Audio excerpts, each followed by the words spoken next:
दोस्तों, कैसे हैं आप सब। आशा करता हूँ अच्छी होंगी। तो धीरे धीरे आज हम लोग प्रैक्टिस सेट 4 पे पहुंच चुके हैं। तो आज हम लोग प्रैक्टिस सेट 4 पर काम करेंगे। जैसा कि आप लोग जानते हैं कि यूपी बीएड एंट्रेंस एग्जाम जो होना है उसके लिए मैंने टॉप 1000 क्वेश्चन की सीरीज चलाई हुई है। यहाँ पर मैंने हिंदी को टारगेट कर रखा है। काफ़ी अच्छा रिस्पांस आप लोगों से मिल रहा है। आप लोग शेयर और भी करते रहिए जिससे ज़्यादा से ज़्यादा लोग जुड़ सकें और उन्हें अच्छा कंटेंट मिल सके, क्योंकि ये क्वेश्चंस काफ़ी बेहतरीन क्वेश्चंस माने जाते हैं। इसके अलावा अगर आप लोग इसकी पीडीएफ चाहते हैं तो आप लोग मेरा टेलीग्राम ग्रुप नीचे लिंक दिया हुआ है वो ज्वाइन कर लें। वहाँ पर आपको इसकी पीडीएफ मिल जाएगी। और ये क्वेश्चन यूपी बीएड ही नहीं बल्कि जितने भी स्टेट लेवल के एग्जाम है जिनमें हिंदी पूछी जाती है उन सब के लिए महत्वपूर्ण है। आज फिर मैंने 40 क्वेश्चन लिए हैं, तो देरी ना करते हुए सीधे हम लोग अपना टॉपिक शुरू करते हैं। पहला क्वेश्चन है ऋजु का विलोम है। तो आप सब जानते हैं इंपॉर्टेंट ये विलोम शब्द है। ऋजु का विलोम जो होता है वो वक्र होता है। नेक्स्ट है सुषुप्ति का विलोम है। तो सुषुप्ति का मतलब सोना होता है, तो इसका विलोम जो होगा वो जागृति हो जाएगा। नेक्स्ट है अश्व का पर्यायवाची नहीं है।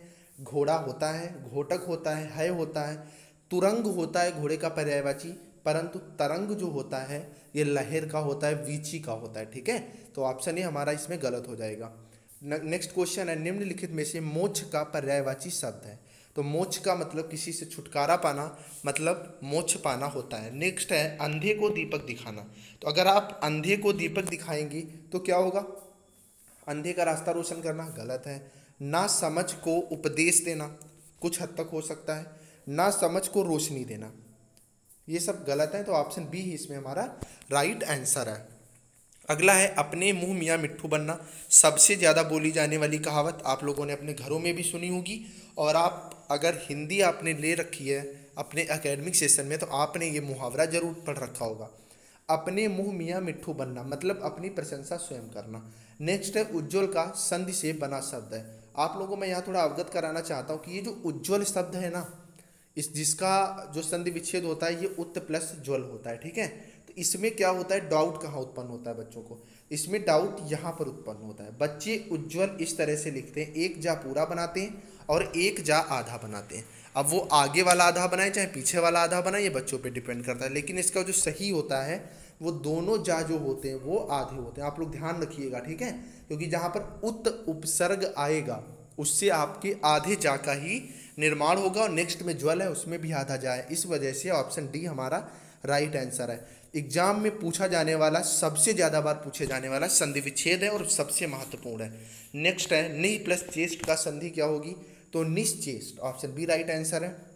समय सिंधु चंचल है भारी। ठीक है, तो समय को क्या यहाँ पर उपमा दी गई है सिंधु से, लेकिन उपमा पीछे दी गई इस वजह से यहाँ पर क्या होगा, रूपक होगा। मैं जल्दी अलंकार का वीडियो लेकर के आऊँगा।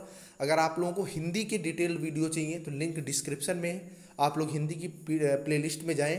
पूरा वर्णमाला संज्ञा सर्वनाम क्रिया विशेषण जितने भी अविकारी विकारी हैं, कारक अव्यय, सारे वीडियोज आपको वहाँ पर डिटेल से मिल जाएंगे। ठीक है फ्रेंड्स, आगे बात करते हैं जेते तुम तारी तेते नभ में न तारे हैं। ठीक है, तो कॉमन सी बात है, आप सब देख के पता लगा सकते हैं यमक है, क्योंकि यहाँ पर दो तरह के तारे हैं और दोनों का अर्थ क्या है, अलग अलग है। नेक्स्ट बात करते हैं संस्कृत में जो शब्द मूल रूप से हिंदी में प्रयोग किए जाते हैं वे क्या कहलाते हैं।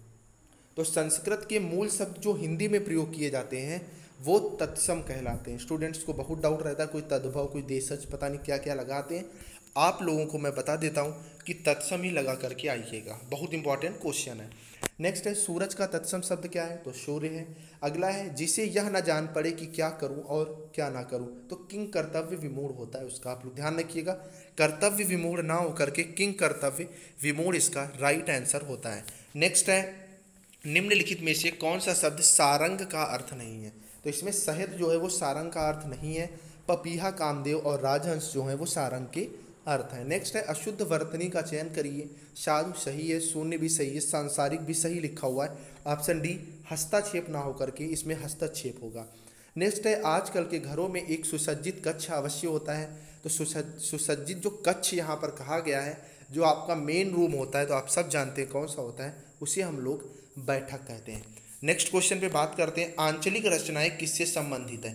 आजकल ये क्वेश्चन ट्रेंड में है, ज़्यादातर पूछा जा रहा है। तो एक क्षेत्र विशेष से संबंधित जो रचनाएं होती हैं वो आंचलिक रचनाएं कहलाती हैं। दीप सा मन जल चुका है, इस पंक्ति में वाचक शब्द है। आपको मैं अवगत करा देना चाहता हूँ कि वाचक का मतलब होता है जिस वाक्य से तुलना की जाए, ठीक है।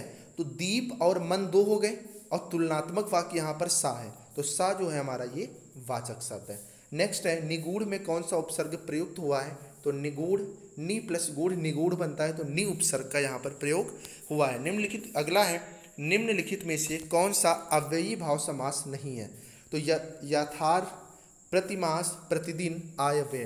तो आप सब जानते हैं जैसे पहला वाला कुछ गलत लिख रहा है, यहाँ पे यथार्थ होना था, लेकिन मैं आपको बता दूँ कि आयव्यय जहाँ पर आपको ये मिलता है, ठीक है, ये वाला साइन, जैसे आय एक दूसरा लेता हूँ, जैसे लिखा हुआ आपको मिले माता पिता, ठीक है, तो जहाँ पर भी ये डैश का साइन आपको मिलता है वहाँ पर द्वंद्व समास होता है। आप आंख बंद करके द्वंद्व समास लगा सकते हैं। तो ऑप्शन डी इसमें हमारा सबसे गलत आंसर है। निम्नलिखित वाक्य में त्रुटिपूर्ण भाग का चयन कीजिए, यदि कोई त्रुटि ना हो तो डी भाग का चयन करें। वीर सैनिक कहते हैं कि हम विद्रोही शत्रु, बस यहीं पे देखिए गलती मिल गई आपको, क्योंकि शत्रु तो विद्रोही होता है भाई। तो यहाँ पर दो दो आप वाक्य का अगर प्रयोग करेंगे दो दो शब्दों का, तो एक इसमें एक्स्ट्रा हो जाता है। ऑप्शन देता हूँ, जैसे आपसे कोई कहे भाई मुझे गीला पानी पिलाओ करके, ठीक है, तो क्या गीला पानी, आप सब जानते हैं कि पानी कैसा होता है, गीला होता है। कोई आपसे बोले कि आज बहुत गर्म धूप निकली है, तो गर्म इसमें क्या है, सुपरफ्लॉस है ना, तो मतलब गर्म धूप तो गर्म होती ही है। इसी तरह यहाँ पर जो शत्रु होते हैं वो क्या होते हैं, विद्रोही ही होते हैं। अगला है दिए गए प्रश्न में वाक्य के पहले और अंतिम भाग को क्रमशः 1 और 6 की संज्ञा दी गई है। इनके बीच आने वाले 4 अंशों को 4 भागों में बांटकर या अलावा की संख्या दी गई है। ये चारों उचित क्रम में नहीं है, इन्हें उचित क्रम में चुनिए जिससे सही वाक्य का निर्माण हो। इस टाइप का मैं एक क्वेश्चन पार्ट 1 या 2 में मैं करवा चुका हूँ, तो इसका करने का सही तरीका क्या है वो मैं आपको बता चुका हूँ। आप एक तरह से ऑप्शन लें, एक तरफ से, ठीक है। तो इसमें पहला ऑप्शन क्या है, रा ला, ठीक है, तो छोटे छोटे कार्य वा दिला सकते हैं, कार्य वा के बाद कोई दूसरी चीज़ आनी चाहिए, लेकिन यहाँ आ दिला सकते हैं, यहाँ पर कोई वाक्य बन नहीं रहा है। नेक्स्ट है ला वा या रा, ठीक है, तो छोटे छोटे कार्य वा आपको उत्कृष्ट सफलता, यहाँ पर भी कुछ नहीं बना। थर्ड पे देखते हैं छोटे छोटे कार्य वा, फिर या उनके छोटे छोटे रहस्य, राइट चल रहा है, आपको उत्कृष्ट सफलता, ठीक है, दिला सकते हैं, आपकी लोकप्रियता को सर्वोच्च शिखर पर आरोहण कर सकते हैं। मतलब ऑप्शन सी हमारा राइट है, या ल रा वा वाला ऑप्शन बिल्कुल सही है। नेक्स्ट क्वेश्चन पे हम लोग बात करते हैं, नहीं पराग नहीं मधुर मधु नहीं विकास यही काल, अली कली ही सौ बध्यो आगे कौन हवाल। तो इसमें कौन सा है, इसमें दोहा छंद है, पढ़ने से ही पता चल रहा है। शिल्पगत आधार पर दोहे से उल्टा छंद है, पिछले वाले ही पार्ट में मैंने बता रखा है। तो शिल्पगत आधार पर दोहे का जो उल्टा होता है वो कौन सा होता है, आपका सोरठा होता है। नेक्स्ट बात करेंगे समूहार्थक शब्द का चयन करिए। तो जो बेड़ा होता है वो किस में आता है, वो समूहार्थक शब्द में आता है। नेक्स्ट है परिमाणवाचक क्रिया विशेषण वाक्य को निहित करें। तो रात को कम खाना चाहिए, तो कम या ज़्यादा ये सब किसका, परिमाणवाचक विशेषण के क्या होते हैं, उदाहरण है। भारतीय संघ की राजकीय भाषा क्या है, मैं पिछले पार्ट में भी आपको बता चुका हूँ कि हिंदी जो है वो भी किसी लिपि में, देवनागरी लिपि में, वो भारतीय संघ की राजकीय भाषा है। नेक्स्ट है शुद्ध वाक्य का चयन कीजिए।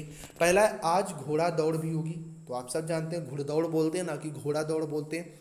अगला है मेरे लिए गणित कठोर विषय है, तो कोई भी विषय कठिन होता है ना कि कठोर होता है। बाण शस्त्र, तो सॉरी बाण यहाँ पे अस्त्र होते हैं ना कि शस्त्र होते हैं, ठीक है।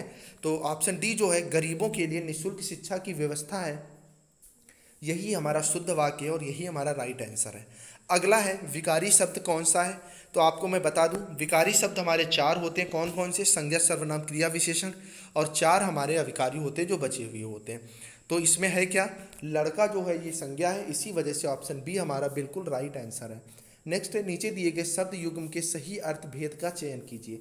अभिराम और अविराम, अब देखिए अविराम आपको पता है मतलब लगातार होता है, तो लास्ट में लगातार कहाँ पर है, ऑप्शन डी में मिल रहा है, मतलब सुंदर और लगातार हमारा राइट आंसर है। अगला है भरत मुनि के अनुसार रसों की संख्या कितनी है। पिछले पार्ट में मैंने बताया कि रस की संख्या कितनी है, तो 9 है, लेकिन भरत मुनि के अनुसार ये रस 1 कम हो जाता है और संख्या 8 रह जाती है। नेक्स्ट लाइन है वाक्यम रसात्मक काव्यम, बहुत ही इंपॉर्टेंट लाइन है, पूरा वीडियो पढ़ा हुआ आप जाकर के देख सकते हैं प्लेलिस्ट में। ये किसने कहा है, ये विश्वनाथ ने कहा है। कुछ राइटर राजशेखर भी बताते हैं, लेकिन यहाँ पर विश्वनाथ ही हमारा राइट आंसर है। नेक्स्ट है दोष हर्ता में प्रत्यय का चयन कीजिए। तो दोष हर्ता में हर्ता हमारा क्या है, प्रत्यय है। नेक्स्ट क्वेश्चन है परिमाणवाचक क्रिया विशेषण अव्यय। तो परिमाणवाचक तो आप सब जानते हैं इतना उतना कम ज़्यादा ये सब किस में आते हैं, ये सब हमारे परिमाणवाचक में आते हैं। निम्नलिखित शब्दों में एक पुल्लिंग है उसे बताइए। बुढ़ापा, घटना, जड़ता या दया। तो इसमें बुढ़ापा जो है ये हमारा पुल्लिंग है। आज फिर मैंने एक पूरा गद्यांश ले रखा है आप लोगों के लिए। निम्नलिखित गद्यांश को पढ़कर नीचे दिए गए प्रश्नों के उत्तर दीजिए। तो आज गद्यांश पर हम लोग डिटेल से बात करेंगे। चलिए, तो पहले मैंने बता रखा है आप लोगों को किस तरह से ये लोग हम लोग करेंगे। पर सबसे पहले हम लोग गद्यांश को पढ़ेंगे, उसके बाद इस पर चर्चा करेंगे। देश की हित चिंता में जिसने शरीर पर थोड़े से वस्त्र रखना ही अपना कर्तव्य समझा और जो छीड़काय होकर भी महान आत्मा का स्वामी था, उस मोहनदास करमचंद गांधी को हमारा नमस्कार है। मतलब आप जान सकते हैं कि ये मोहनदास करमचंद गांधी जी के बारे में बात हो रही है। वही महात्मा था, वही राष्ट्रपिता था। नए भारत के निर्माण में जो कार्य उन्होंने किया वह स्वर्णाक्षरों में लिखा है। ठीक है, किन अक्षरों में लिखा है? स्वर्णाक्षरों में लिखा है। उस महान आत्मा की भौतिक देह पुस्तौल की गोलियों से 30 जनवरी 1948 को समाप्त हो गई। मतलब मृत्यु कब हुई? 30 जनवरी 1948 को हुई। सत्य अहिंसा के पुजारी उस महात्मा को हमारा प्रणाम है। गांधी जयंती गांधी जी का जन्म दिवस है। यह प्रतिवर्ष 2 अक्टूबर को मनाया जाता है। चलिए, तो क्वेश्चन देखते हैं। काफ़ी इजी है, आप सब ऐसे ही लगा सकते हैं। महान आत्मा का स्वामी कौन है? मोहनदास करमचंद गांधी। ये कैसे है? महान आत्मा के स्वामी हैं। नेक्स्ट है गांधी जयंती कब मनाई जाती है? तो 30 जनवरी को गांधी जयंती मनाई जाती है। अब कुछ स्टूडेंट्स के मन में क्या आएगा? सॉरी, ये गांधी जयंती नहीं मनाई जाती है। इस दिन गांधी जी की मृत्यु हुई थी। गांधी जयंती 2 अक्टूबर को मनाई जाती है। आप लोग ध्यान रखिएगा, गांधी जयंती जो है वो 2 अक्टूबर को मनाई जाती है। नेक्स्ट है गांधी जी के द्वारा किए गए कार्य किसमें लिखे जाएंगे? मैंने ऊपर डिटेल से बताया आपको कि स्वर्णाक्षरों में लिखे जाएंगे। नेक्स्ट है सत्य और अहिंसा किसके हथियार थे? बात गांधी जी की हो रही तो गांधी जी के ही हथियार थे। नेक्स्ट है छीड़ काय का अर्थ क्या है? तो छीड़ काय का अर्थ होता है दुबला पतला शरीर। दुबला पतला जो शरीर होता है उसे हम लोग किसकी संज्ञा देते हैं? छीड़ काय की संज्ञा देते हैं। आई थिंक आज का वीडियो आप लोगों को अच्छा लगा होगा। आप लोग अगर इसकी PDF चाहते हैं तो आप लोग टेलीग्राम ग्रुप को ज्वाइन कर लें, वहाँ पर आपको PDF मिल जाएगी। अगर आप चैनल पे नया हैं तो चैनल को सब्सक्राइब कर दें, बेल आइकन को प्रेस कर दें, जिससे आपके पास सारी अपडेट्स पहुँचती रहें। इसके अलावा आप लोग वीडियो को शेयर करना बिल्कुल ना भूलें। Thank you friends, bye bye.